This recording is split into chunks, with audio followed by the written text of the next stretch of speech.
Good morning, students. Save St. Metric High Science School, 11th Biozoology. I am V. Rajendran, your biology teacher. Today we are going to discuss about disorders of the respiratory system. சுவாச மண்டல கோளாறுகள். மனிதனுக்கு காணப்படக்கூடிய பல வகையான சுவாச கோளாறுகளும் அவற்றுக்கான காரணங்களை பற்றி இங்கே நாம் பார்க்க போகிறோம். The respiratory system is highly affected by environmental, occupational, personal and social factors. நம் சுவாச மண்டலம் கடுமையாக பாதிக்கப்படுவதற்கு காரணமாக இருக்கக்கூடிய காரணிகள் என்னென்னு பார்த்தோம்னா சுற்றுச்சூழல் என்வரான்மெண்டல், ஆக்குபேஷனல்னால் தனி மனிதன் ஆக்குபேஷனல்னால் தொழில், பர்சனல்னால் தான் தனி மனித அண்ட் சோசியல் ஃபேக்டர்ஸ் தனி மனித மற்றும் சமூக காரணிகள் இவைகள் தான் என்னது மனித சுவாச மண்டலம் கடுமையாக பாதிக்கப்படுவதற்கு காரணமாக இருக்கக்கூடியவை. These factors may be responsible for a number of respiratory disorders. மனிதனில் காணப்படக்கூடிய பல வகையான சுவாச கோளாறுகளுக்கு இந்த காரணிகளே காரணமாக இருக்கின்றன. Some of the disorders are discussed here. சில வகை சுவாச கோளாறுகள் குறைபாடுகளை பற்றி கீழே விளக்கப்பட்டிருக்கின்றது, அவற்றை நாம் பார்க்கலாம். The first one, asthma. It is characterized by narrowing and inflammation of bronchi and bronchioles and difficult in breathing. ஆஸ்துமாவால் பாதிக்கப்பட்டவர்களின் மூச்சு கிளை குழல்கள் பிராங்கை மூச்சு கிளை குழலுக்கு தான் என்னது பிராங்கை. இது என்னவாகுதுன்னு பார்த்தோம்னா நேரோயிங்னா பார்த்துக்குங்க குறுகுது, அண்ட் இன்ஃப்ளமேஷன்னா வீக்கமடையுது. இதன் காரணமாக அந்த மூச்சு விடுதலில் டிஃபிகல்ட் இருக்குது. அண்ட் பிராங்கியோல்ஸ் பிராங்கை அண்ட் பிராங்கியோல்ஸ் மூச்சு கிளைக்குழல் மற்றும் மூச்சு நுண்குழல்களில் என்ன ஆகுது, நேரவாகுது. அது மட்டும் இல்லாமல் வீக்கம் உண்டாகுது. இதனால் என்ன ஆகுது, டிஃபிகல்ட் இன் பிரீத்திங், சுவாசிக்கிறதுல சிரமம் ஏற்படுது.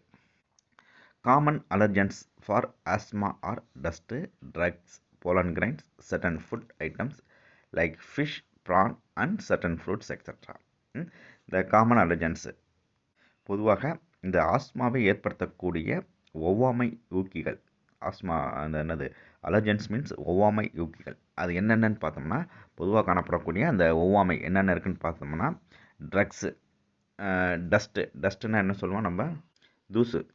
ட்ரக்ஸ்னால் மருந்து பொருட்கள், pollen grains நமக்கு நல்லாவே தெரியும், மகரந்த துகள்கள், சர்டன் ஃபுட் ஐட்டம்ஸ் சில வகையான உணவுப் பொருட்கள் என்னென்ன இருக்குன்னு பார்த்தோம்னா மீன், இறால் அண்ட் சர்டன் ஃப்ரூட்ஸ் சில வகையான பழங்கள் எல்லாமே நமக்கு ஆஸ்துமாவை உண்டு பண்ணக்கூடிய காரணிகளாக இருக்கக்கூடியது, ஒவ்வாமை ஊக்கிகளாக இருக்கக்கூடியதாக இருக்குது.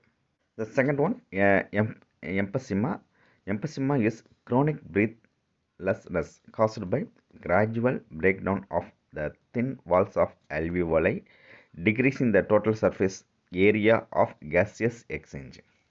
எம்பைசிமா என்பது நாள்பட்ட மூச்சு விட திணறுகின்ற நிலையை குறிக்கக்கூடியதாகும். எம்பைசிமா இஸ் எ குரோனிக் என்பது நாள்பட்ட, பிரீத்லெஸ்னஸ் மூச்சு விட திணறக்கூடிய நிலையை குறிக்கக்கூடியதாக இருக்கிறது. என்னது எம்பைசிமா caused by gradual breakdown of thin walls of alveoli, decreasing the total surface area of a gaseous exchange. இது என்ன ஆகுதுன்னு பார்த்தோம்னா எதனால் ஏற்படுதுன்னு பார்த்தோம்னா கிராஜுவல் கொஞ்சம் கொஞ்சமாக break down of the thin walls of அல்வியோலைன்றது காற்று நுண்ணறைங்கிறது நமக்கு நல்லா தெரியும். இந்த காற்று நுண் அறைகளில் இருக்கக்கூடிய அந்த மெல்லிய சுவரானது பிரேக் டவுனாக சிதைஞ்சு போகுது. இதனால் என்ன ஆகுதுன்னு பார்த்தோம்னா decrease in the total surface area of a gaseous exchange.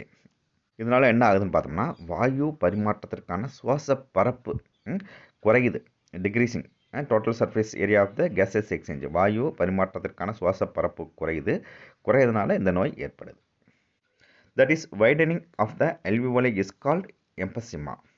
அதாவது காற்று நுண்ணறைகள் அகலப்படுத்துதலே எம்பைசிமா என்று அழைக்கப்படுகின்றது.